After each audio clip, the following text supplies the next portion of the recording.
Good day, ladies and gentlemen. Welcome to another fantabulous recording of the Two Maesters. And you might have guessed it, we sound weird, we look weird because we're back online. I know it's not because of another pandemic. It's because my podcast partner that you know so well, Josh, has betrayed me and moved to Saudi Arabia for work. Say hi, Josh, you traitorous scum. Hi, Josh, you traitorous scum. You're going to do that one to me, huh? How are you finding things over there? Really good. I think like the major thing to adapt to is just the heat. Yeah. It's heading towards like tomorrow might be the hottest day of the year, 50 degrees. And one of the funny things is... Oh, and Celsius as well. Yeah, Ouch. Celsius. And it's like always sunny.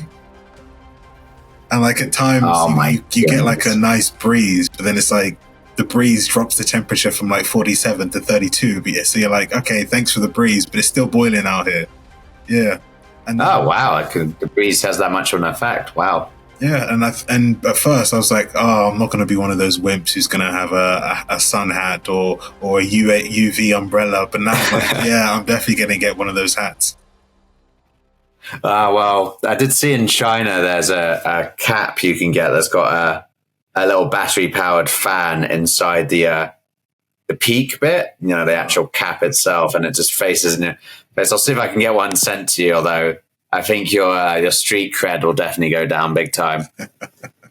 Yes. So today, folks, we're going to be talking about a big series catch up because there's just too much on at the moment for us to do a episode by episode thing for each series. So we're going to be talking about House of the Dragon season 2, where it's got to so far and our thoughts on that. The Boys season 4, which is bloody diabolical, as you might have imagined, and The Acolyte, which I actually am surprisingly mildly entertained by. So which one do you want to start with first, Josh? We can start off with The Boys first, yeah. Yeah, let's start with The Boys. So, Boys season 4. So far, I've watched the first 4 episodes. How much have you watched? I've watched the first 2 episodes. Nice. Okay. So when they brought out The Boys season 4, they released the first 3 episodes, which was bloody delicious for me and a friend of mine because we just binged watched through them all. I said, get your ass over here. We're spending 3 hours watching The Boys, and it was excellent. And what are your thoughts so far on the first 2 episodes in terms of, are they super outrageous? Yeah. I think one thing that I really do like about the start of season 4 is that it kind of is like a continuation. It's not as if they just want to then really make it slow. Because, you know, at times when you then bring in a brand new season, at times the first like 2 or 3 episodes is kind of like slow, trying to like remind people, this is what happened in the last season. And this is how we're now going to now build it up. And this is the big bad guy. And now we're going to build up the show bit by bit by bit. I'm just happy that they didn't try and like do that. And that it was actually more in depth. Yeah. Yeah, kind of. I feel like that's a thing with series is that don't want to climax too quickly. You know, they always have the start of the series is very slow. And they usually release the first 2 episodes all at once, or the first 3 episodes all at once. Like Andor, they did the first 3 episodes. Can't remember any other series they do that for, but that is a thing. The Rings of Power, and did they? Oh, okay. I think it was the first 2 episodes they did together because I remember it was super long, right? And they did it wrongly. Like they should have done it more because what they tried to do which was so wrong about the Rings of Power, like so many other things are wrong with the show. For yeah, I was gonna say, you know how much that we've talked about the show and its shortcomings, but the fact that they spend like 30 minutes on like something that happens within a space of a week, but then spend 10 minutes on something that takes place over a period of maybe hundreds of years. So then you then get lost at the start because like, oh, the elves used to live here. Then the tree was burnt down and then a war was fought and then this person died. And you're like, wait a second, wait, what? That's hundreds of years of history that you've just gone over in a space of 5 minutes. Yeah. I guess if you've read the Silmarillion and you're a lot more clued up on a Lord of the Rings lore, there's definitely a bone to pick there because to us, I just assumed that all happened in like the same age or, the same era. So it's really hard to pick up on. And, bringing it back to the boys, there's no messing around with that. Like in the first 3 episodes, again, sorry, Josh, spoilers, but this is the belly of the beast. I read you the riot act before we did this episode. There's some pretty shocking stuff. Like I feel like this series, they're really like amped up in terms of violence and just dirty, filthy human behavior. So I can't remember this is episode 2. Actually, I think it is episode 2. Mm-hmm. There's that soup who can duplicate himself multiple times. Yep. He has like decoys and stuff, and you see him at the convention, the convention for conspiracy theorists, which was an excellent episode 2. They catch him in the sauna with his duplicates in like a human fuckapede, if that makes sense. Yeah. Did you see that? Yeah. Yeah, I mean, that was a very haunting image. I've never seen something like that on television in my life. Like, The Boys has to be one of the most X-rated things on TV other than pornography. Yeah. And I was quite impressed. And I'm just thinking for the actor, like that's now out there of him. Like, how does he? Like he's going. He's like he's at a party and then someone's like, "Oh yeah, happy birthday." He opens the card. It's the picture from that scene. Yeah, and his kids and stuff as well. I know it's just he's acting, but I feel like that's worse than being an actor that gets typecast to play like bad guys and stuff like that, or having to do like a raunchy scene, a sex scene. Like, or the best bit is how Frenchie reacted to it because they catch that soup later. I think he was called Shard or something about like breaking apart into pieces. His name has made a lot of sense. But Frenchie catches a couple of his duplicates or doppelgangers later, and they have pink eye. And he's like, "Oh, you got pink eye from tossing your salad too much." It made me crack up big time. I mean, I didn't know that was code word for that sort of stuff, tossing your salad. But that's an excellent phrase, must I say.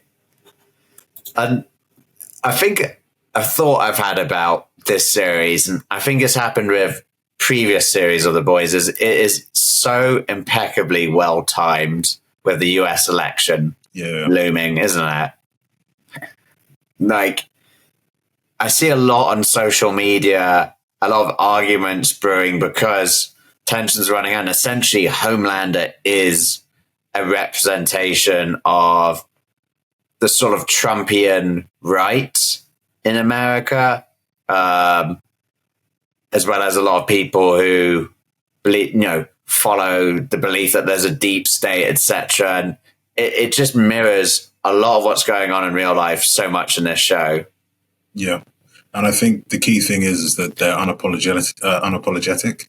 And I think there's a show that my sister loves that had the actor who plays the doctor, one of the doctors, I think Peter Capaldi, I believe, the thick of it, that she that show because the fact that they was no holds barred, he would constantly swear at anything and everything. So when he became my sister was like, wow, like he's really cleaned up his language. But he's cleaned up. It's really nice. I think she might have been talking about the thick of it, maybe. But anyway, I think that TV show, the thick of it. The main thing is like and I think you see it with like HBO shows like True Blood. That they were completely unapologetic. They didn't care who they offended. They didn't care who they upsetted. Who they upset. They just did it anyway. And you kind of like that in a show that they're not too scared. And like, if they are going to get a pushback, they're like, okay, we got to push back. But it's not as if there isn't like a part of America that isn't like this or doesn't support this or doesn't act like this. It's just because now it's up in your face. And maybe we've exaggerated a few bits, but even in fact, some of it isn't exaggerated, like some of the attitudes, some of the behaviors. And it just always brings, I think, the realism to it. Exactly. And it's great because the thing about superhero movies and comics and TV shows is they're not realistic because they're superheroes. But this makes it feel so real in such an excellent way. And, you know, it's great satire as well. It's really poking fun at corporate culture, at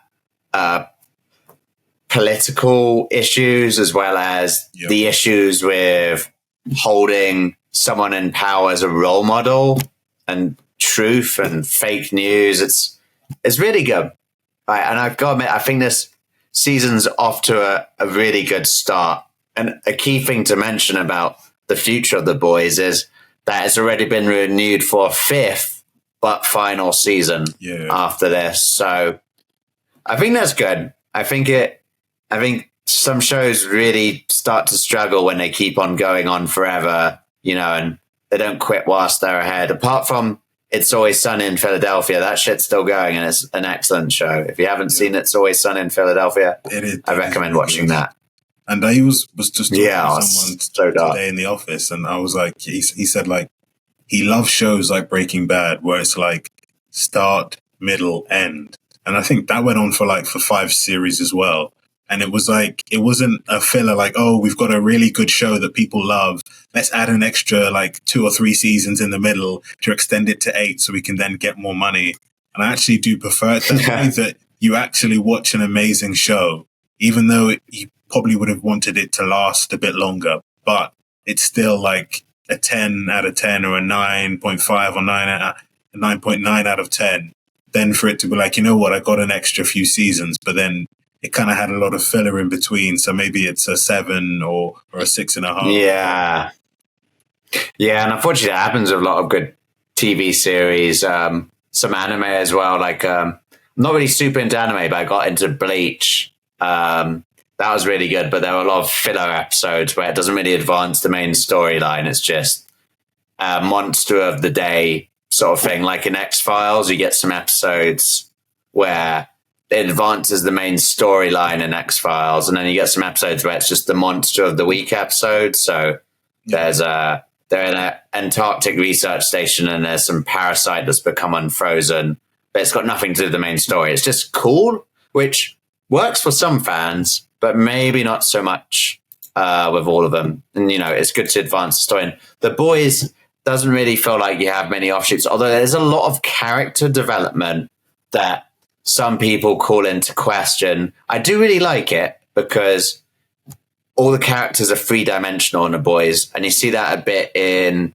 this series. So you're seeing Kimiko and her sort of struggles with her mental health. You see that in, say, episode 2 of the convention. She starts drinking and she's trying to speak to a therapist. Obviously, she can't. And when I say speak, I mean, you know, communicate with a therapist, but she's really struggling. Frenchie as well. He's struggling with some of the actions he's done in his past, where he just was murdering people for organized crime. And, you know, Mother's Milk in previous series, he talked about his OCD. So I do like that in The Boys. There's a lot of character development without it having an entire episode where it's just nothing to do with advancing the story. Speaking of advancing the story, now to advance on my notes I've done for this The Boys Series 4. So you saw some new characters introduced into this season. So, for example, you have Firecracker, who is essentially a parody of social media trending influencer conspiracy theorists / alternative facts folks. And then you have Sage - Sister Sage, who I love I love them both as a character, but I think I like Sage the most. But what are your thoughts on the new characters? I really do like them, and as you said, it is really topical right now. especially like with influencers. You also have like the situation with like QAnon and other groups similar like that. And then also you've got like the podcasts that really go into that and like, oh, these are the so many conspiracy theories that we want to look into. And I think the one thing that is nice is that they always seem to add characters who fit the kind of like the time frame. And even though they kind of like show the extreme, it's kind of like you can still believe it because there are people like that. Like you've got like the QAnon shaman, like you could say that could be straight out of a video game or straight out of a comic book, but no, that's actually a real person. You dressed up like that. What? That's his name? That's their name? Yeah. That's what they coined the name when they did the assault on the Capitol building. So he had like it was face. Oh, the wolf head, yeah. So the media coined like QAnon shaman because that's the way he was dressed, and then from now on, that's what he's been called, and that's what he's now using as his claim to fame. If it was a soup, that would probably be his name as well in The Boys. But yeah, so you got Firecracker. She's a great character in respect because she's a satire of that reality. What do you think of Sage? Yeah, I think she's a really, really good addition to the show, and I think that I'm hoping like we get more characters of that vein in the show as well, and also like unique characters as we then go into the rest of the season. Yeah, I think so too. I guess with Sage, she's great because her superpower isn't super strength, it isn't shooting laser beams out of her eyes. It's actually just being super duper smart. There is a spoiler about something you might have seen at the end of, we'll see at the end of episode 3, but I'm going to keep that one a secret for now. But I think this isn't really a spoiler because I've watched episode 4, but I haven't seen anything about it yet. But if she's so smart, why is she helping Homelander? Like, what does she get out of it? What does she want by helping him? Like, this is not a spoiler, by the way. I've watched only up to episode 4 and I haven't seen anything that says otherwise, but I have my suspicions that she is up to something and I don't know what. She's too smart for everyone. Yeah. And like, if you are super smart, then when you try and then utilize that to manipulate Vaughn and manipulate Homelander in and of itself, or maybe she potentially wants to use him as like the smokescreen. Like he's Mr. Public, he's Mr. I'm in the front, and everyone's focusing on him, and then she can do whatever she would like to do while he's like the big thing in the front. Yeah, exactly. And she's the puppet master pulling the strings, and somehow she becomes CEO of Vought or something along those lines, or she's got some other backstory history you'll find out about her. We'll see. I love the reveal Vought did to the public where here's the 2 new heroes of the 7.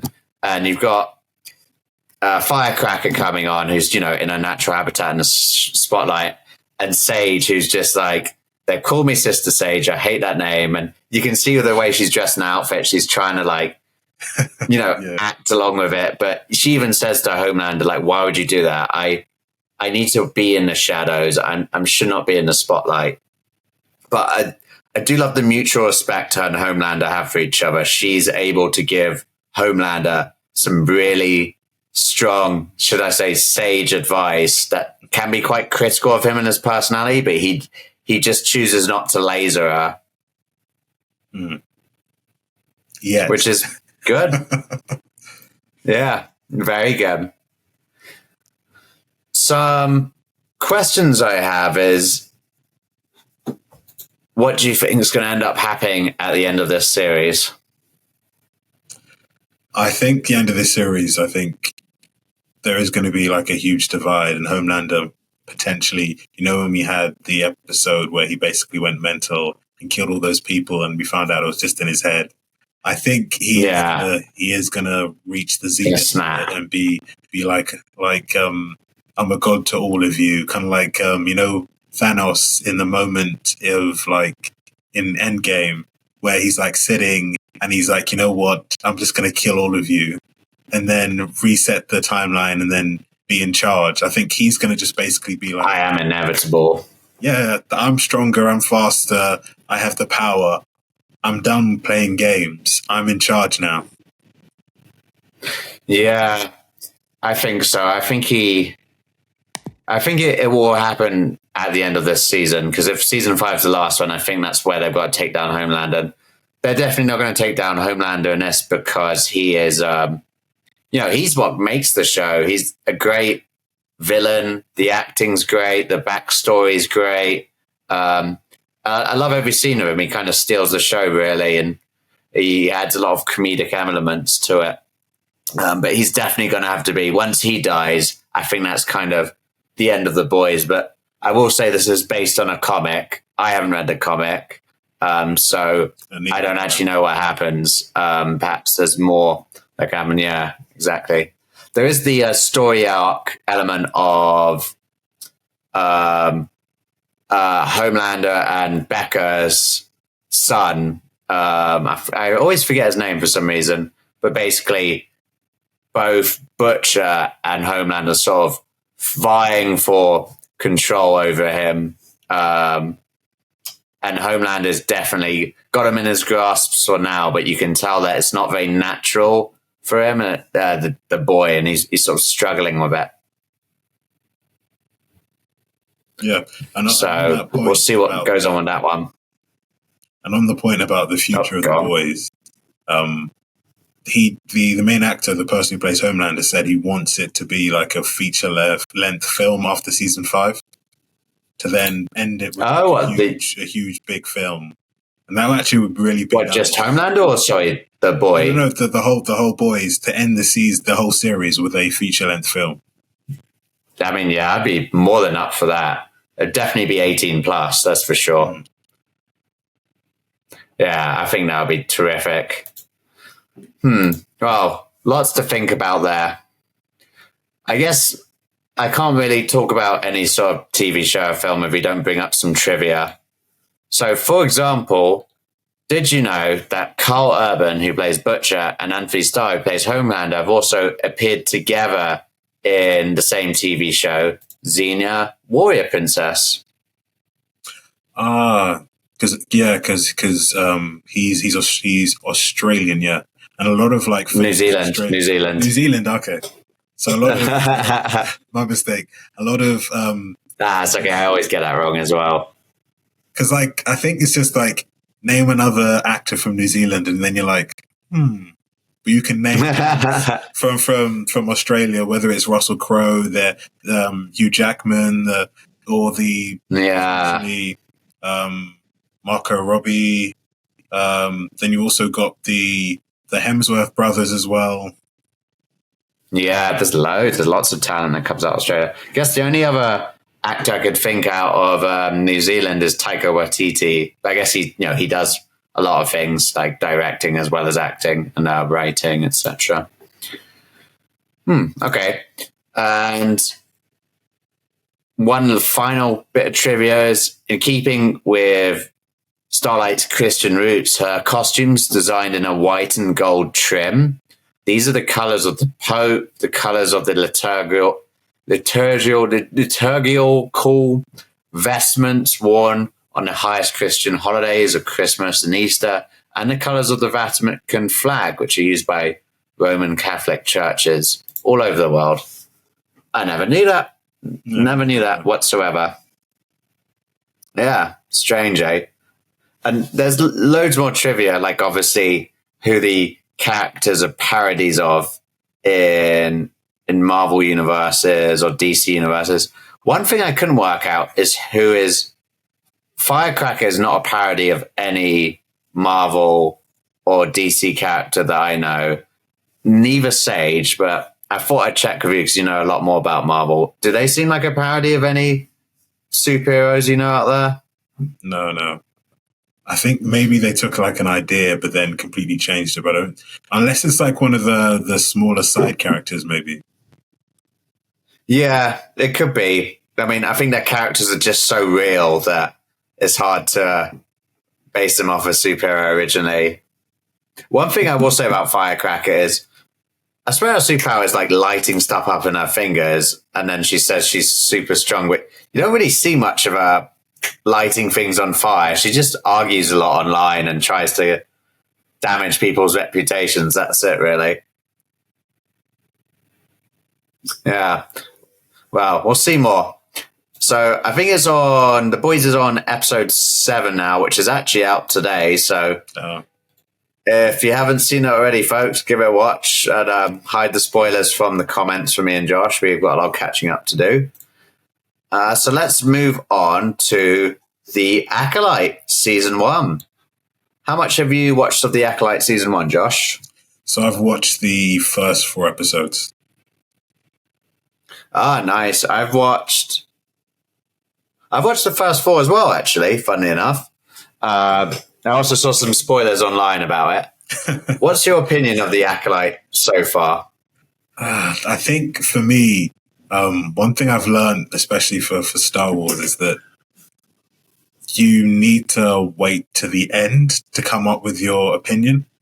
Because, like, for example, for Andor, I was kind of like, where are they going with this? But then when it came to, like, the heist, I was like, oh my days, this is amazing. And then when they went to, like, the prison scene, which also has Andy Serkis in it, that was amazing. And then leading towards the end, it was amazing. And I think at times, the main issue I have with, like, Star Wars stuff is that I think at times they give the directors too much, like, leeway. So the directors always want to, like, direct it in their own specific personal style. And then I think the issue that sometimes happens is that you then can kind of like upset the fans because then it's not in line with the law. So I think like one of the things that kind of like always got on my nerves, especially when you see the main character and she has like a droid, I'm like, oh, come on. Yeah, was it Maeve or is that, which one is it? Osha? Yeah. The fact that she has like a droid and it's like the Star Wars trope that everyone must have, the main character must have a droid or a small cute animal. And you're like, we know this is there for merchandise. Like, what else is the reason? Oh, 100%. Yeah, and I think the thing for me was like, I expected her to be a bit more evil. Her twin sister, for her to be more of, because after like the first episode, I understand like they were setting the scene. And also, let's not talk about the actress from The Matrix only being in the first 5 minutes and then dying. Yeah, was it Carrie Fisher? Is that her name? No. Carrie Fisher, that's Princess Leia. What's her name again? No, yeah, whoops. Getting my universes twisted there. What was her name? I had it listed down here somewhere. Carrie Ann Moss, that's it. Yeah, the fact that she's prominent in the trailer but only there for 5 minutes, I think that kind of turns some fans off. I know, that's bullshit. Yeah. And I think the issue also is that sometimes the fighting, like when she was fighting her at the beginning, it kind of felt a lot more like Crouching Tiger, Hidden Dragon.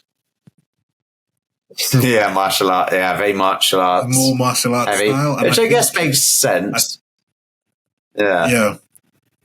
And I think that the main thing for me is like, we understand, so spoilers here, that she's got a twin sister and the twin sister is basically wants to get revenge on the Jedi. And then this is part of her trial to then potentially becoming an apprentice to a potential Sith Lord.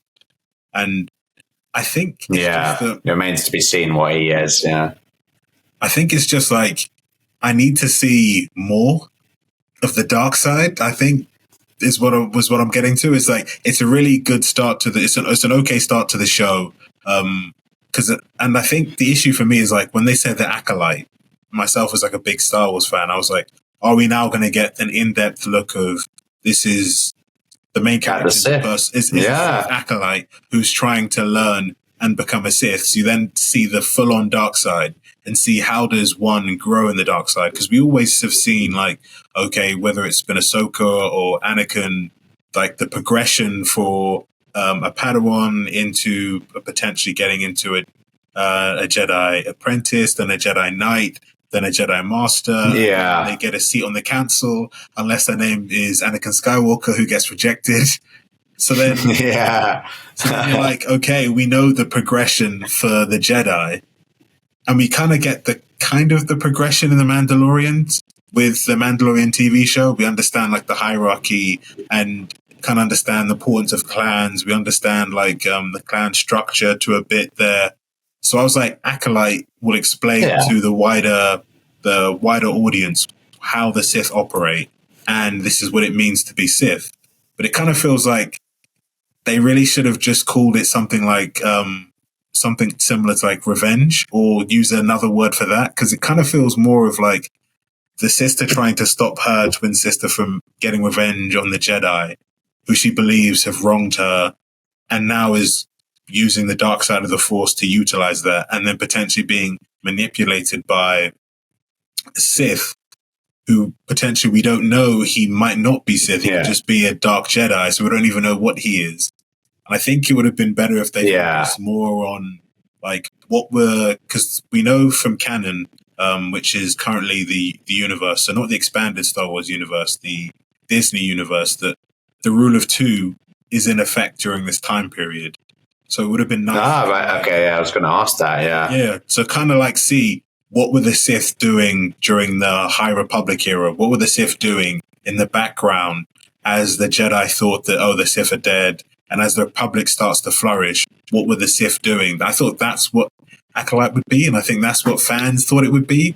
And I think they should have really like tempered fan expectations from the beginning.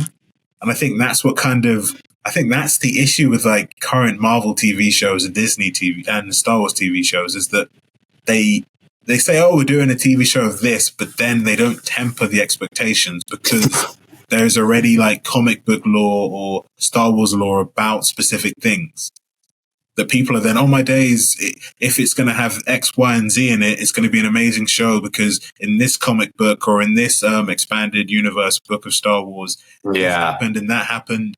And then the fan watches it and they're like, well, this is nothing like the comics. This is this isn't what was promised. Yes. And I think that's the issue that they have with like Marvel and Star Wars TV shows, is that they really need to be safe they need to stop holding their cards close to their chest and kind of like announce from the offset, like, this is the direction it's going to be. So fans then aren't disappointed. And it's hard to turn a fan who's disappointed back into a fan who will actually enjoy the show. Yeah. But for me, I'm more, when it comes to Star Wars, more of like a neutral until I've watched the whole series. So I think that's the same thing that happened for me with Kenobi, was that I was kind of didn't like it at the beginning, but then when they brought in like the Darth Vader moments, those were really amazing. The Kenobi fighting Darth Vader at the end. So I think there are like really cool parts of it, and especially when you see the trailer where the potential Darth or Sith Lord that we believe the guy in the mask is, when you see him in the trailer start to take down the Jedi and start killing them like with ease, I think that's what the fans are waiting for, is like, when do we get to see the full use of the dark side in such a way that we saw from like Rogue One, when Darth Vader takes out all those rebel troopers. Yeah, all those, the rebel troopers, in the corridor scene, Yeah, or the scene like when Reva is fighting against Darth Vader in Kenobi, and like she didn't stand a chance, and he basically wipes the floor with her. I think that's the type of thing that people want to see, is like, we want to see the dark side of the Force, and we want to see like how powerful it can be utilized. Yeah, I get that. And that really resounds with me with what you said, that essentially what was advertised to us is not what we've got. Because the Acolyte, I was again hoping it would be a story about the Sith and their structure. I wasn't really aware that, this is already the rule of two at this point in time. So I was hoping that you might see the Sith when the rule of two didn't exist, and the structure and the power imbalances in that system.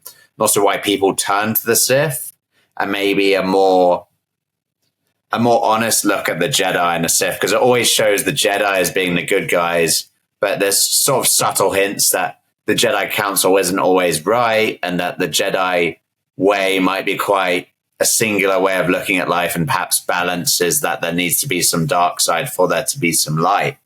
But the Acolyte, I think it's good if it didn't promise us that. Perhaps the trailers were misleading, or fans kind of, when trailers come out or when something gets announced, fans kind of run wild speculating what it's about. And then the issue is directors like, oh shit, well, this is definitely not what we had in mind for it. We should have done that. I think it doesn't feel like it really focuses on the Sith so far. But again, I think I'm going to stick to what you've said, and I'm going to wait till the first series is done and I've watched all of it and see where it goes from there. Because again, it could start off in a certain way and then progress deeper, and then we might actually see more about the Sith, which is what we were hoping. So fingers crossed on that. I think what I can say about this in my first initial thoughts is I was expecting a piece of shit based on what I saw online. And there's a lot, like, so on Rotten Tomatoes, for example, the critic score is like 80 something %, whilst the audience score is like 20 something %. So you can see that again, it's like with The Last Jedi, Star Wars Episode 8 movie. Big critics liked it, but the fan base hated it. So perhaps it's what you've touched on here. I think, though, for me, I was kind of surprised. It kind of reminded me of The Phantom Menace, just because the dialogue is so bad in a way. Yeah. Like, for example, like one scene in the beginning when, what's the name of the Jedi Master? Sol. That's it. He's talking to another Jedi Master and is like, but why should we, no, the other Jedi Master's like, but why should we be so worried about what's going on here? And he's like, because our political enemies could use it against us. And it's like, who would ever say that sort of dialogue in real life, you know? You'd say the name of the faction, or just it just seems... Like, you didn't need to put the political aspect on it at all. Yeah, exactly. You could just say our enemies, you know, but even then, you could just be a bit more creative with the writing. I guess that's why I kind of like it. It has a sort of Phantom Menace edge in that it seems a bit like low quality, but I kind of find that slightly amusing. There's also clearly some ideas they've stolen from other universes. So do you remember when Osha gets sent on that prison transport at the beginning, and one of the prisoners has some sort of like, basically like a face hugger from Alien on him that's like suppressing him and like causing him to have special dreams. Like, that is so obviously from Alien, the Ridley Scott universe, that I'm like, that's a clear steal. But maybe it was just paying homage to it. I think, it is surprisingly okay. I was, again, as you said, I was quite disappointed by the fact that you had such a famous actress in it, Carrie-Anne Moss, but they just kill her off within 5 minutes of the first episode. Although I will say she is in flashbacks in it, which is good, but still, what it kind of reminds me of? What? In the Last Kingdom, I've forgotten. Uhtred's father. He's the famous actor who's also called Uhtred. Yeah, who's in like what's it called again? In the Deadpool movie, you see him in the trailer as the guy in charge of the TVA. So he was He was only in like the Last Kingdom for like the first episode because he dies in battle, and you're like, oh my days, they've got this amazing actor. Oh no, he's dead. He's just died. Yeah. I think that's how they cut costs for these TV shows. They draft in like A-list actors just for 1 or 2 episodes, or like a cameo role, which is a shame, really. So some questions I sort of have about the Acolyte is, so this is the High Republic. Is that the same as the Old Republic? So the Old Republic is I would say the Old Republic is a period, I think, from like maybe 4,000 years before like the Battle of Yavin, so before A New Hope happens, up until right, okay. 1,000, maybe 1,000 years before. So like the Old Republic is just like a period of time where you would have like the actual Sith Empire. So like you would have thousands, maybe even tens of thousands of like actual Sith fighting the Republic. And in that Old Republic era, you would have like the old KOTOR game, so Knights of the Old Republic and Knights of the Old Republic 2. I was thinking that. Yeah, I played the first one. You'd also have like some of the stories of Sith, like of names like Ludo Kresh, Marco Ragnos. You also have like the MMO game that's been made by EA, which I think it's now 12 years old, called Star Wars: The Old Republic. It's also set in that era as well. Yeah. So the High Republic, which I think also angered fans, because another thing that they did was like they announced, I think in 2019, or maybe it was 18, they were like, oh, we're going to now focus on a new era of Star Wars, an era that's rarely been touched. So fans were like, oh my days, they're going to be making stuff about the Old Republic, because fans really love it, especially because of the games, and especially the Old Republic 1 and 2. And the fans really love the characters of Darth Revan, Darth Malak as well. Yeah, different, and Bastila he's cool. Shan, Good stories behind them. Yeah. And then they were like, you know what? We're actually doing the High Republic. And then people were like, what? Like, we want you to do the Old Republic. We've been saying it on Twitter and on Facebook and all over social media, but now you've picked something. Like, we thought you were doing the Old Republic. Like, when they had the fiasco with the end of Game of Thrones. Yeah, the writers were then about to join a Star Wars project. Fans were thinking, oh my days, are they going to now do an Old Republic setting where the Sith are fighting the Jedi and it's set and make it dark? And make it dark with the writers of Game of Thrones. Like, imagine Star Wars Game of Thrones with the Sith and the Jedi. Yeah. And I think when they then saw the High Republic, they were like, what is this? So basically... what is this bullshit?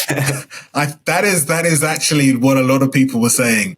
And they were like, so basically, Lucasfilm have given themselves a blank canvas to basically say this is an era where we can then decide whatever we want because it's not really been touched. So it's like, if I'm remembering correctly, it's like 800 years to up to, I think, maybe 300 to 200 years before A New Hope. So part of that period, funnily enough, Yoda is alive for it.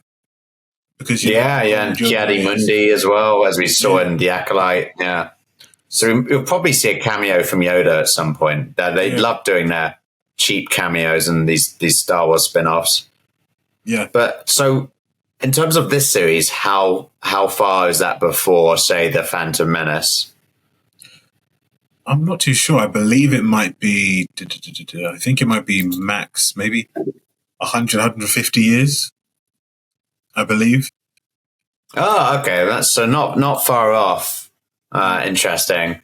And then also begs the question, like, who, if this guy really isn't Sith and he's just a Dark Jedi, or if he really is a Sith, then the question you ask is he a part of the Rule of Two, or is he someone separate?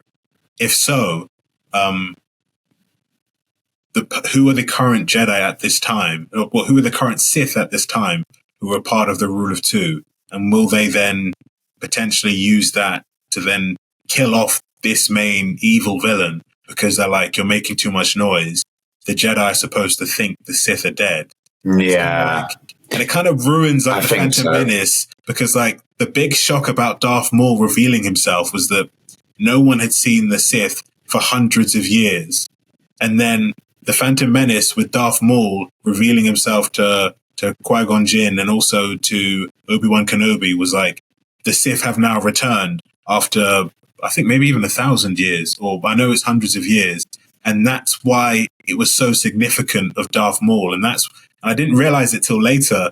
Then when I rewatched The Phantom Menace, that's why like everyone in the Republic and the Jedi were all raw, because they were like, this evil faction. Like, imagine like in 200 years time in the Marvel universe, like you find out the Red Skull has now emerged and like Hydra's back again in Marvel. Like, yeah, Hydra's always back and cut off one head. Yeah, that would make sense lore-wise. And then that's why it's so like epic that Darth Maul's there. Yeah. And the reason why Darth Maul is able to then defeat Qui-Gon Jinn and can fight so well against Kenobi is because they've had no practice of fighting other people with lightsabers, while Darth Maul has been that makes sense and been like assassinating Jedi on the sly. And then like Sidious was like, you know what? We must announce ourselves now. And he used Darth Maul to announce that the Sith were there and then make the Jedi go into turmoil and uproar. And that's why Sidious then he was going to use Maul before he got himself chopped in half to then get he basically he was going to use Maul the same way he used Count Dooku to then get the Republic to agree to develop a clone army. But this is it. There's so much lazy storytelling in Star Wars. I know with some universes, they really do benefit from not giving you the full picture about everything. Warhammer, they do that specifically. For example, there's 2 out of 20 Space Marine Legions they never tell you anything about, which is excellent because it leaves space for the fans to explore. And I don't think they ever will tell you about them. Other things where people go missing and they never explain, you know. But in Star Wars, they just don't. All this lore and stuff that you tell me is just from like fan fiction, but also books that may no longer be canon, etc. Yes. It's a real shame because they don't really dig into stuff. And it seems that the direction that Star Wars has been going has been time and time again failing to give the fans what they want and not meeting their expectations. I know there can be issues with a toxic fan base and people complaining about woke stuff. But in terms of the writing and the storyline, there's just been quite a big gaping hole in terms of expectations and what we get. And just repeating sort of Hollywood storylines and just sprinkling it with a bit of Star Wars lore, but then not explaining stuff like what's the nature of the Sith at this point in time? What is the High Republic? What the alien races? Like, please give us some information about the aliens. Perhaps you could argue it's the style of Star Wars. For example, Star Trek, their Star Wars, they explain into great detail stuff about the alien races, which is cool. It gives it lots of lore. In some universes, they don't explain much detail. Maybe that makes it cool as well. But Star Wars, like, you could say it's their brand that they don't explain any of the alien races, but I think it's just lazy writing, to be honest. There's so much they don't bother explaining. They just like make it up as they go along. That's been the case even since episode 4, 5, and 6, to be honest. And I think the main issue you have is that now they've like added stuff like after the films. Like, the annoying thing that really ticked me off was when they were starting to be like, Snoke might be dead, but we'll explain potentially more about him later. And I'm like, why not now? I think at times, I think at times, like, because they're not going to. I think it's more like Disney has told like Lucasfilm, or Lucasfilm's decided that we've got Star Wars, or Disney's like, we've got Star Wars now. We've got so much content. Let's develop content for the next 200 years. So therefore, you could find out something big or something major, like I think Marvel started to do it. And I think that's what really started to upset fans, was that, okay, so you're going to now explain it in a TV series, but then that's 5 years later. But why didn't you just explain it to us now? And I think sometimes they do it in a thing to, let's stretch out the content so then we have more to show. But I'm like, but then the people who really care about it are the people right now. Don't stretch it out for another 5 years and then be like, this is... Well, because then you lose your fan base. Yeah. Don't you? The original fan base, yeah. And then there's also a theory that they're not trying, which is sad if this is true, that they're not really caring about, for example, our generation of Star Wars. So they care about the adults, so the people who watch... So people who were like adults or almost adults during the Phantom Menace, because then they can then watch Star Wars with their kids, and they can watch the Acolyte or the sequels or Kenobi, and especially some of the Kenobi scenes. You could say that they were pandering to children, especially that Leia scene where she's running and like fully grown men can't catch. Yeah. Oh, it's so cringy, wasn't it? Yeah. Or in Book of Boba Fett, that chase scene in Tatooine as well, that just seemed almost comically slow for like a car chase, you know? Yeah. And I think that's the issue, is that we're caught in the middle. And I think it's maybe even the same for Marvel as well. We're caught in the middle of like, we don't have kids, so we don't need that nostalgia. And I think something that people have said is that Marvel's doing it with, they did it with their Netflix shows, which is have like R-rated content based on the comics. And you've also got Deadpool as well. And they're also doing like, they brought back the actor who plays the Punisher. They brought back Charlie Cox to play Daredevil. I'm really hoping they bring back the actor who plays Luke Cage. Bring back the actress who plays Jessica Jones. And are like, for these shows, she's parents great. Be damned. Parents be damned. These shows are R-rated, and we couldn't give a damn if you like it or not. Deadpool is R-rated. We couldn't care less how angry or upset you get. And I think that's what fans want from Star Wars. Like, I think because some of the aspects of Star Wars, especially if you watch the Clone Wars, or even you watch like the Phantom Menace, like Anakin and his mom were slaves.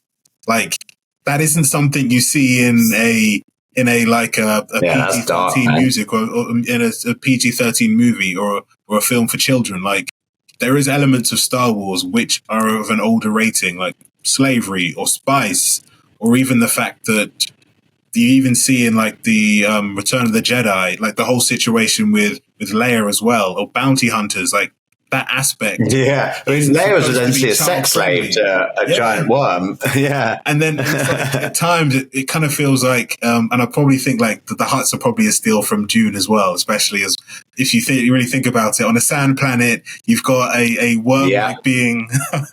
And there's a drug also called spice. Yes. And now there's a face hugger from Alien as well. Yeah. See what I mean? They just steal a lot of shit and they don't really do much writing anymore. Yeah, I think we could really go down a rabbit hole. But go on, continue. Good. And just to finish up on this, and I think the annoying aspect of it all is that there is like an amazing, if I can find it, I'll share it with you, Darth Maul. I've seen that, the fan-made thing. Comic book. And there's even like a Darth Maul book. Sorry, I thought you meant the fan-made there's a fan-made YouTube video. I've seen that is amazing. Yeah, right.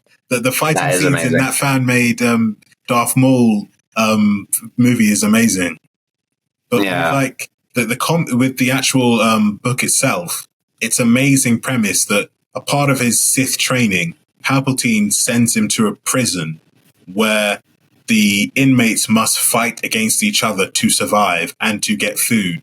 And it's to the death. And he's told he can't use any weapons or use the Force. So he can use weapons, but he can't use his lightsaber or use the Force. Oh, so this is like the Acolyte, really? Because, the Acolyte does not use any weapons. Yeah. Although she does. I don't... Yeah. It's more like intense. Anyway, it's more intense because, like, he has to fight like, on Hoth when Luke Skywalker has to fight that huge like monster that tries to So he has to fight one of those, and he uses his horns because they can actually extend. He literally mauls it to death by ripping out its throat with his horns. Meant to be a pun? Was that meant to be a pun? He mauls him to death? Lol, get it? Yeah. It wasn't supposed to be a pun, but it was one. And I think like unfortunately. And the fact that the book goes in like in brutal detail, like full on, like him scraping his horns against the throat of the monster and tearing out his throat. And there's also like another scene where he's like using his martial arts to like, I think he breaks someone's chest, and they put it in graphic detail. And I'm like, Well, that is what fans want. Like, if you gave us that, or there's even a perfect example of like a story of like Sidious and Darth Maul's relationship. Sidious was going to Sidious and Darth Maul walking across by a lake, and then Darth Maul was like, during his like Acolyte time, was like, Sidious, like, why do you abuse me? Why do you treat me like a child? Why don't you love me like normal parents do? Why do I have to then do all these? Why are you then always mean to me? And then Sidious just force pushes Darth Maul into a lake, like a really deep lake, and then Darth Maul almost drowns. Like, literally, he almost drowns, swims back to shore, and then Sidious just turns to him and says, "Let's go." And they continue going. That would be an amazing scene, like in a TV show, of like the relationship between like a Sith Master and an Acolyte. Like, literally, that's what the relationship's like. But I think that's what fans expected, but not what. And unfortunately, we haven't got that. We don't seem to have got that at all. Yeah, 100%.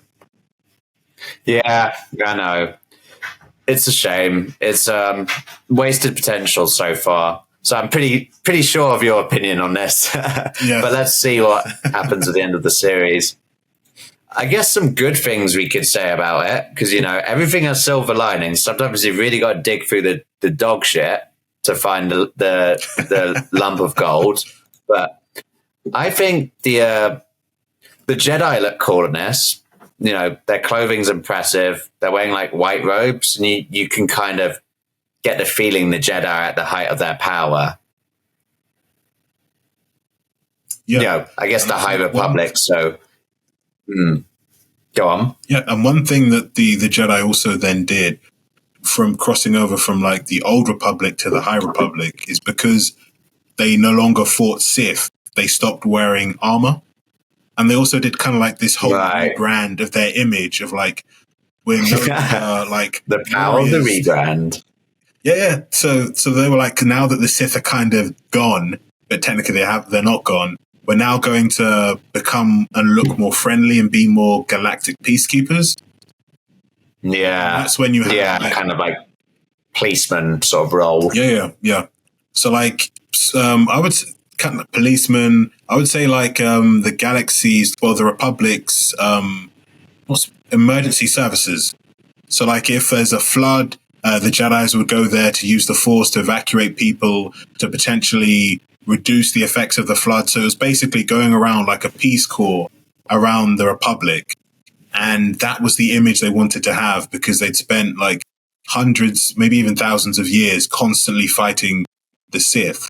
And I think one of the things they saw was that now they don't have to. Militaristic, they were becoming more violent, and they thought that they were potentially losing themselves. So they then started removing like armor. That's why you really think about it, like they go into battle in robes. Like, wouldn't you want to wear some Bespin armor? Like, you don't want to take anything from the Mandalorians to protect yourselves. But it's because like the whole I mean, that'd be a smart move. You can even stop lightsabers of that shit and blasters. Yeah.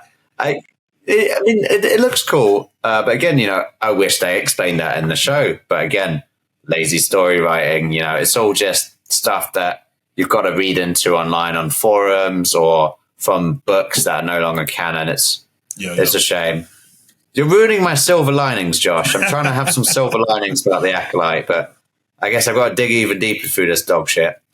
Another thing that I thought was good is the aliens and creatures in this movie. They've really caught on that people prefer prosthetics rather than the CGI of the prequel trilogy. You know, the clone troopers, the stormtroopers, the aliens, all these different alien races. They've just gone with prosthetics, and it looks and feels better. I'm glad that they've stuck to that, because you could tell in, for example, The Phantom Menace, actors look bored looking at green screens, talking to aliens that weren't actually there. They're just staring at a guy in like a green outfit. Like, imagine all definitely. I think that's some pluses there. Say that again? I was just saying, like, imagine all of the Yoda scenes, like having to then look at something that's smaller, like down there, and then just realize there's nothing actually there. Yeah, you have to be a really good actor for that stuff, don't you? Gotta give it to them. It's not easy just staring at a green screen. Yeah. So, what do you think is going to end up happening at the end of this series? One thing I do hope is that they kind of like wrap up the story, so it's not like, oh, we've now he ends up then defeating and killing the Jedi, and then maybe the twin sister who's trying to become an acolyte gets redeemed and forgiven by her sister. They have a happy ending, but then the potential Sith master then goes on a rampage and kills a Jedi. And I'm hoping that it comes to like an actual conclusion. So it's not like, oh, find out more in season 2. And I'm like, yeah, but you haven't really enticed me with season 1 to then be getting ready for season 2. Yeah.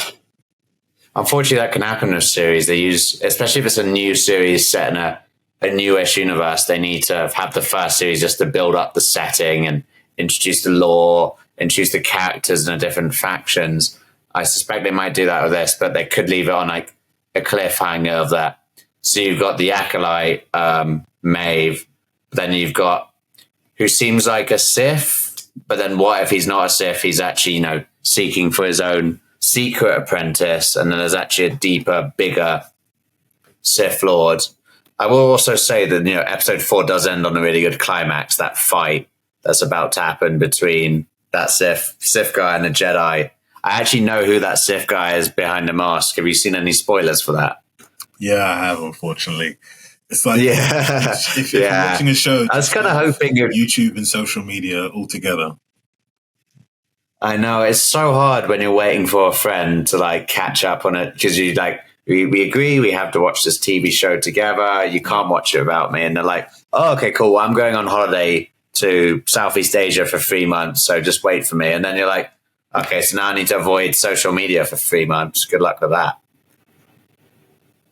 Yeah, too hard. Way too hard. Yeah, okay, yeah. So that's the Acolyte, which was tough to find something good about. Let's move on to House of Dragon Season 2. So how far are you on House of Dragon episode-wise? So I've watched the first episode and half the second episode. Ah, nice. Okay, well, I'll plenty of spoilers for you. I've watched up to 4 episodes. The 5th one is actually out, I think, Monday next week or Sunday. So you've got a bit more to catch up on. Yeah. What are your initial thoughts so far? I think from what I've seen, I think it's really nice that the way that the season has started.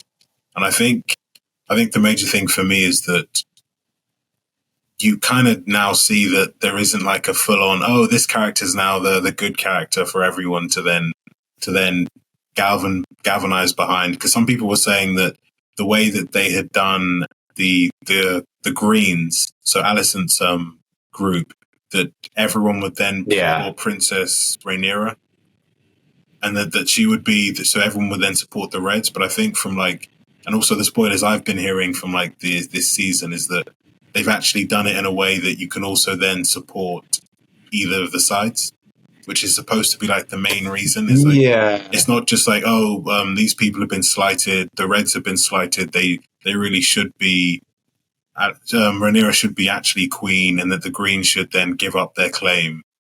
But it's more of like, both have good claims, both have done evil to each other. And it's like a series of like mayhem where dragons are then killing dragons, families killing family, backstabbing. And innocent people dying, Yeah. Yeah, I like it. In the marketing they did as well, they were like talking about, are you team green, team black? And I like it that they're trying to show that both sides have good and bad aspects and people on them. Yeah. So I think it's trying to, initially it's like team black are like the good guys with Rhaenyra because it's her birthright and stuff, and she was promised it and it was taken away from her. But then she has Daemon on her side who ordered the death of that child essentially by Blood and Cheese, the 2 executioners. What I'm hoping to see is that Rhaenyra finally sort of takes the dip and gets her hands dirty, because I guess Alicent, you can see she's sort of told with putting her son on the throne, did she actually think Viserys II said, I've changed my mind, I want Aegon on the throne? Or was she just taking advantage of the moment there? I feel like there's sort of more of an evil tinge to her, at least how it's presented, and therefore Rhaenyra seems a bit like, the lighter one, despite the fact that she's married Daemon. But then she's married to Daemon, who's a massive prick. And also she lied to Alicent, and she was like, when they were younger in series 1, Alicent was like, did you sleep with Cliston Cole? And she's like, that is a heinous accusation. I swear on my mother's life, I did not do that. And then exactly. So perhaps she's not the best character already, but I just feel like it feels a bit more pointed towards Rhaenyra at the moment as being the good one. But I want to see her get her hands dirty and just do something actually evil. But you get this feeling that things are getting out of their hands. They both don't want war, but things are getting out of their control. Like other unhinged characters on their factions are taking, so Daemon from the Blacks and then Aemond from the Greens. And I love it because they're like mirrors of each other. Aemond is an anagram for Daemon, and they're basically like the unhinged wild card on each side that will chop someone's head off just out the blue like that and not really give a shit. So it's cool. And you saw the first episode. I mean, go on. And I think like the main aspect of this, also the way that George R.R. Martin wrote it, was that it was hard to tell who was in the right and who was in the wrong because both had done so much wrong. And I think also in the the books, I think it was like, what was it called again? Fire and in there, yes. That he kind of he kind of mentioned the sacred Jedi text. Go on, sorry. If only those were the secret Jedi texts, we might have had a better sequels. And the Acolyte would have been better. But we've spoken enough about that. We went on a proper rabbit hole about that. Anyway, what were you saying? Sorry about the books from George R. R. Martin. No, that's okay. So I was saying that the fact that he wrote it in a way that you could pick either side, and the fact that the king, Rhaenyra's father, was kind of like flip-flopping back and forth, and that's what caused the decision. So it was like a full-on, like you could understand why both sides believed they had a right to the throne. But now the way they did it in season 1, you kind of feel like, actually, no, it should be technically Rhaenyra's. So I just want to see how they actually going to make you feel for the Greens and I think because I've actually, like the book you just showed, I've read it. So I know what happens. I know how evil both sides go and how much is lost. And this might be a spoiler for like later on in the series, but one of the things that comes out of this is that it further distances the people from the Targaryens. And it's so much bloodshed and death and destruction that a lot of people are like, you know what? The mystique around the Targaryens, a lot of it is lost. Because when Princess Rhaenyra's father was king, it was like, oh, the Targaryens are like almost like mythical, godlike almost.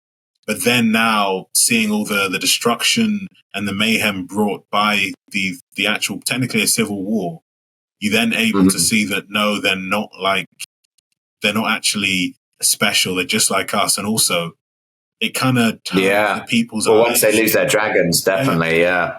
And it turns people away against dragons as well, just in general.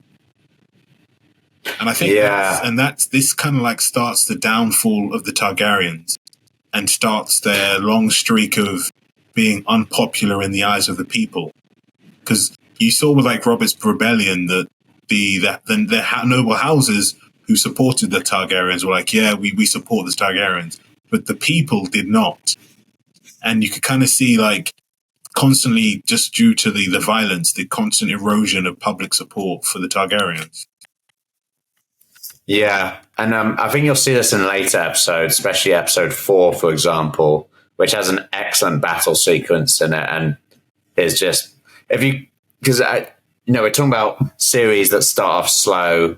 I think House of the Dragon and Game of Thrones, they're definitely one of those TV shows where the new series starts off a bit slow and then builds up to a really big epic battle or something, or by episode 4 - end of episode 3, there's some climactic stuff that goes on. Again, same with season 2, it happens, but episode 4, wowza, it's amazing. Some big spoilers there, which I'll leave out because, I love you and I don't want to do that to you. But it's already got like something quite nasty and disturbing in the first episode, the baby getting murdered and stuff. And I think Game of Thrones and House of Dragon really have that shock factor in them that kind of gets people interested. And seeing stuff like that, speaking of the lore, that the small folk must really be losing their faith in the benevolent rule of the Targaryens, that they're just killing each other's babies and stuff. So I think on that note, we're talking about, the baby being murdered. Did you know, here's a bit of trivia, for season 1, 8 out of 10 episodes, season 1 of House of Dragon, 8 out of 10 episodes were rated 15 by the British Board of Film Classification. However, 2 episodes in it were rated 18. So one with the crab feeder and one called Hairs of the Dragon. I can't remember what goes on in that one. But it is like you see some pretty graphic stuff in House of the Dragon. They really don't hold back. And you'll see in episode 4, minor spoiler, but it starts off with 2 quarreling families, the Blackwoods and the Brackens, who basically have like blood feuds going on for thousands of years, and no one really knows why anymore, but they just hate each other. And they basically use this greens versus blacks as an opportunity. They don't care who they declare for. They just want to declare for the opposite side so they can go fuck up their those who they feud with. And man, there's a really brutal scene in the starting bits of episode 4 that's just quite gnarly, and like just makes you see how people are kind of, whilst there's these high lords ruling for benevolence and the greater good, but at the end of the day, it's the small folk that die, the common folk. But there are also common folk and small folk who are just using it as an opportunity to get back at their neighbor. So or even, it is a really good... Or even like you saw... I was just going to say, it's a really good moral sort of thing going on there, sort of like the pointlessness, but also the advantage, how some people take advantage of conflict. Go ahead, what were you going to say? I was going to say, like you see it in Game of Thrones, where you see banditry goes through the roof because of the unrest. So, like, for example, when the Lannister army or the Hound would go through, the Mountain would go through an area, and then you would have like bandits. Once the army's now left and depleted the region, bandits would then come in. And that's why they said that the King's Road was so dangerous to travel, is that when there's unrest, people, the small folk and people who have any form of weaponry will try and utilize the violence to then maybe, as you said, go into banditry, get revenge on their neighbors. Yeah, criminal activity. And it's always like with like warfare and also like civil wars, people always see like the opportunity of, all right, then if I now side with the Greens or if I side with the Blacks, could I use this as a way to take the land of my neighbor who I don't really like, but he has a forest that's perfect for me to utilize. So I'll join the Blacks and then use that as a premise to then attack and say, oh, because he supports the Greens now. And then if the Blacks then do win, I can then take his land. And all potentially, as you said, blood feuds have been going on. And I think that's the issue that the whole situation that I think the Targaryens don't really see, and they probably end up seeing later on, is that the violence itself is just the picking of sides, and the fighting between the two actual branches of the Targaryens is now expanding to the rest of Westeros. Yeah, it's getting out of hand. It's no longer in control of the well, the actual two fighting houses now, it's just people just taking out revenge on each other because of blood feuds. You'll see that in episode 4, but I won't tell you too much because I don't want to spoil it even more. Why doesn't Sir Kristen Cole age at all? Why doesn't Damon age either? Yeah, that's true. Although he looks, his forehead looks a little bit more creased, but Sir Kristen Cole, barely. Another interesting thing, I guess, you see in episode 1 and so 2 is Queen Alicent's getting it on with Sir Kristen. Damn. You know, what happened to the vows of like taking no kids when you join the King's Guard? He's managed to sleep with the heir to the throne and then the Dowager Queen. He's really like playing the field in the royal court. Technically, he slept with 2 queens. yeah, exactly. He slept with both sides before. I guess one side that was before the Dance of Dragons. But yeah, he's playing both sides, literally playing the field. Yeah. And I guess like another cool thing that I liked is what's the name of the daughter of Alicent? The one, you know, she lost her child. You saw her like taking the other baby away in that scene at the end of episode 1. What was her name? Yeah, I can't remember her name, but yeah, I remember that she always says prophecy throughout the whole. Yeah. And you see that at the very start of episode 1 of House of the Dragon that she says something about the rats, and like everyone in the room's like rolling their eyes. It's like she's saying weird stuff again, but she's like a dreamer. So the whole reason why the Targaryens moved over to Westeros before the Doom of Valyria is one of the females in the family called, I think, Aenys the Dreamer or Daenys the Dreamer. She had dreamt of the Doom of Valyria. So clearly it runs in their blood there. Actually, speaking of that, one thing that seems a bit odd that my partner picked out is I thought the Targaryens were immune to fire. Like, mind you, maybe there's a bit of a spoiler there for you. Okay, never mind. I think it's just Daenerys. I think it's only some of them. But why? And that's some of them. Is it just blood mixing and incest? Not enough incest, or maybe too much incest?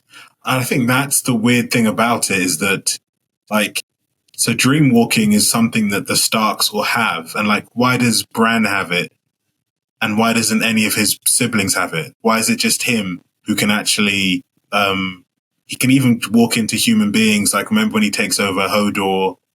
So then I think the different families have specific traits and like specific powers. But some of them are immune to fire, but not all of them know. Because then her brother, when like that molten gold was put on his head and he died, technically, if he was immune, it wouldn't burn him.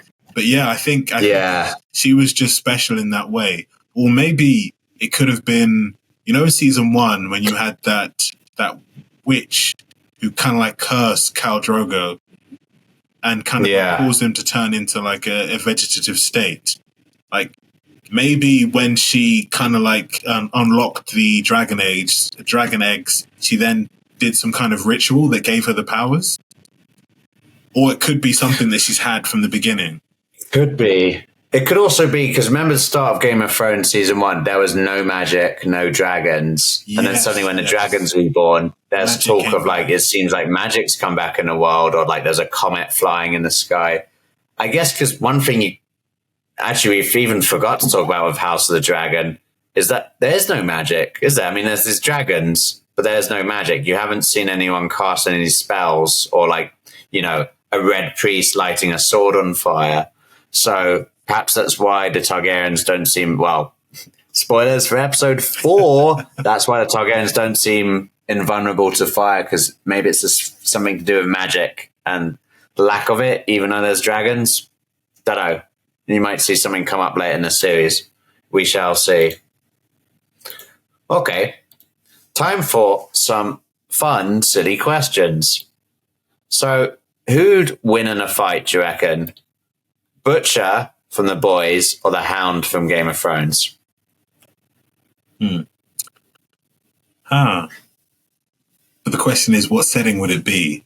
Would it be that? Yeah. Because like, if Would Butcher get transported to Game of Thrones or the other way around? The shotgun, it's like it's all over for the Hound. But I think the Hound, just because his pain tolerance, like how much he's been through, like his brother pushing his face into hot coals. He's been stabbed, left to die by what's her name again? Brienne of Tarth, when they fight and he leaves him for dead, and technically he still comes back from that. I think if it's he's very resilient. Fight, I think it's his resilience would come through. But I think if it's maybe strategizing, I think I would give it to Butcher. Yeah. If it was to strategize. I think also manipulating as well. Butcher's very good at manipulating people. He's quite an evil bastard. Like, and I think just watching the boys. Go on. And I just think the Hound is too straightforward. Yeah, he's not a smart guy, is he? He's just a brute with who likes chicken quite a lot. If you remember that episode from Game of Thrones, he beats up those people for the chicken. Okay, who's a bigger asshole, Homelander or King Aegon?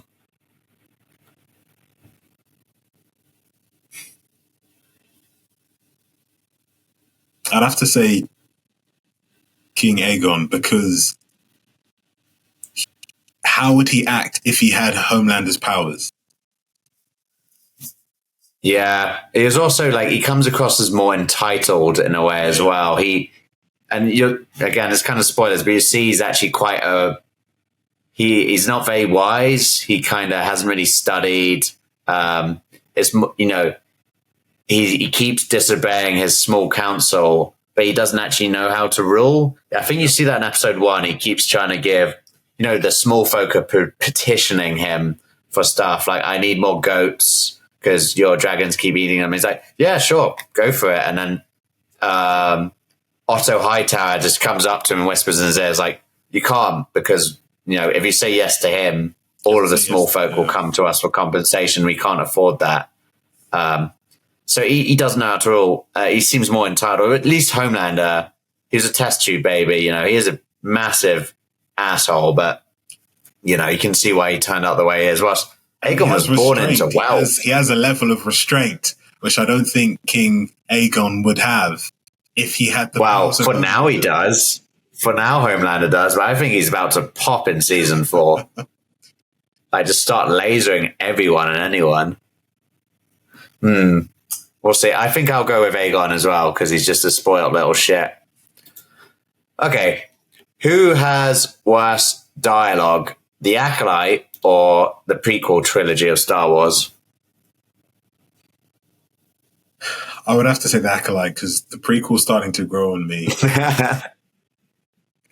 And actually, I'm starting to remember some of Anakin's lines. And no, sorry, so I have to. I hate sand. It's coarse and it gets everywhere. I'm gonna have to say the prequels. I'm sorry. It's just remembering some of the stuff that Anakin said. It's especially when they say he can't be he can't be a part of the council. And I think that's the kind of the issue with George Lucas, is that he's not really a good script. He's brilliant with ideas, but he's not really good at writing. And I think that's why Indiana Jones was so amazing, was that he came up with the idea and the script and directing was Spielberg. And that's what made it. Oh, right. Okay, that makes sense. Yeah. And that's why it was such a classic, because they worked together, and the writing and the script writing and then the directing was with all Spielberg. And I think if he could have got someone of that level to do the directing, and he did the ideas and was the executive producer, but I think he wanted to test out himself being the writer, being the director, being the executive producer. Mm-hmm. And I think that's what the only thing bad about the prequels really is just the dialogue. Yeah, I'd say so. Again, maybe if they could explain a bit more of the story, but yeah, at least I think the prequels, the dialogue is catchy, it's memorable. I don't know, because it's become memes, and it's had the passage of time, and watching it, you have a bit of nostalgia for it.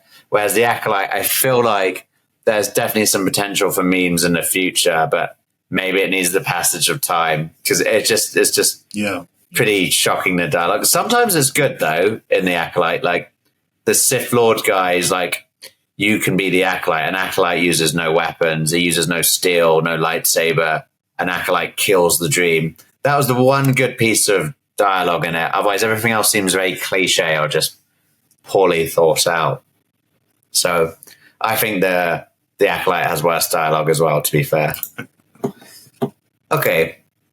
Which universe would you rather exist in, and what role would you have? Out of the 3 shows we've spoken about, so The Boys, House of the Dragon, and The Acolyte, which universe would you rather exist in, and what role would you have in it?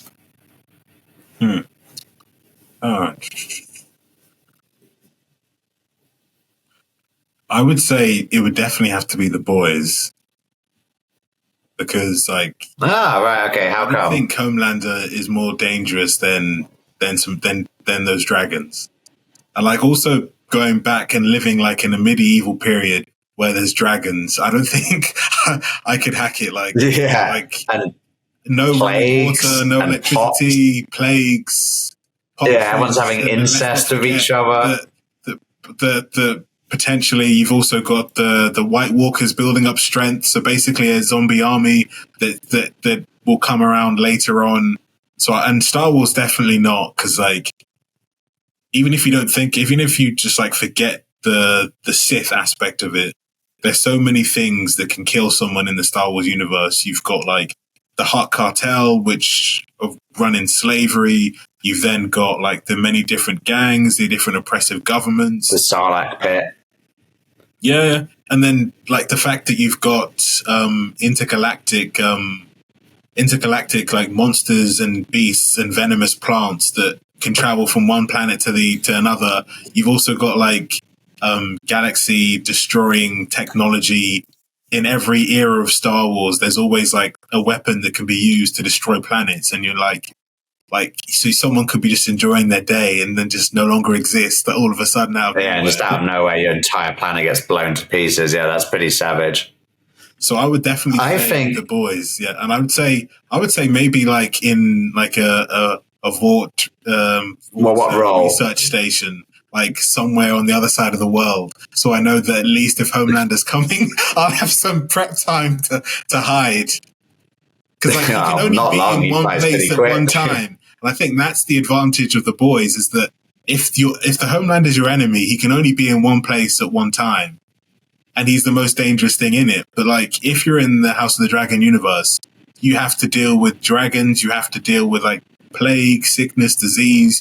You have to deal with like banditry. I don't know how to fight with. You'll probably get killed by something non-heroic, like a scratch that somehow gives you the black plague or grayscale, and then that's it. You're screwed. Yeah, and also like imagine taking a horse. Or you take an arrow to the knee. Yeah, taking a horse and cart everywhere. Yeah. Well, according to the TV show, if you're Jon Snow, you can fast travel everywhere really quickly, like he did in last season. So I guess that's fine. Okay. I think I'd probably say I would actually choose the Star Wars universe. I'd definitely choose the role of a Rancor, maybe, because you're kind of like a really well-treated house pet. You get fed as well. You know, you're just in a pit underneath Jabba the Hutt's palace. A Jedi comes down, although maybe not a Jedi. They're quite hard to kill. I think I'd be a Rancor. I don't have to care about my hygiene as well. And you're cute in a way.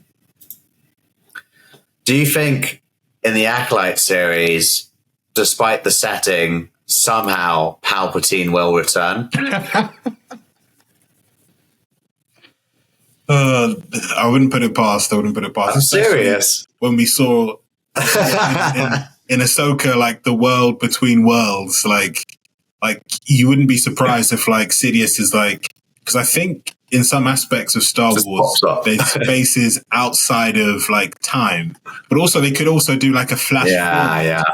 Because you know how they've done like flashbacks to what's happened in the past. Yeah, they do like a flash forward to like Sidious becoming Sith, and I think this is what fans really want, is Tom Hiddleston to play a young Sidious, and I'm like, yes, Tom Hiddleston playing Sidious, Yeah, seeing I could get him behind becoming that. an acolyte and him becoming the rising Sith Lord and then manipulating the Republic would be amazing TV. Yeah. Especially like he's put his I know. If only they did acting that. on pause.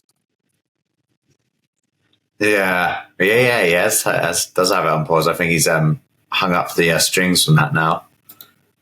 Nice. Well, looks like that's all we've got time for, I'm afraid. So many TV shows to watch. I think we'll have to do another in a couple of weeks. We can have another check back in when all these series are done. We can talk about them. There'll probably be Rings of Power out in that time, and there'll be plenty of dog shit for us to dig into there. So that'll be a fun one. I think me and you really gave the Acolyte a good pounding today. What do you think? Yeah, I do, and I think they're hoping for the Rings of Power to be out, so then that could be the focus and the ire of all sci-fi and fantasy. Yeah, they can hide behind that. Yeah, exactly. Well, thanks again, Josh. I know it's quite late. What's the time over there right now? 9:15. So just 9:15. Well, thanks for thanks for hanging on for that. It's 6:44 here in sunny London, but I hope it's not too hot tomorrow for you in the 50-degree temperature. And have a lovely rest of your week, buddy. And you too, Morgan. Cheers. And to our wonderful audience out there, if you love our show, click subscribe, send us some money, but also just leave a comment. You know, I've been loving your comments already, and we can't go anywhere with this podcast without you, our wonderful fans, our acolytes. Sorry, I shouldn't call you acolytes, because knowing how that show's been going, it's kind of an insult to call someone that. Anyway, take it easy, folks. Bye-bye.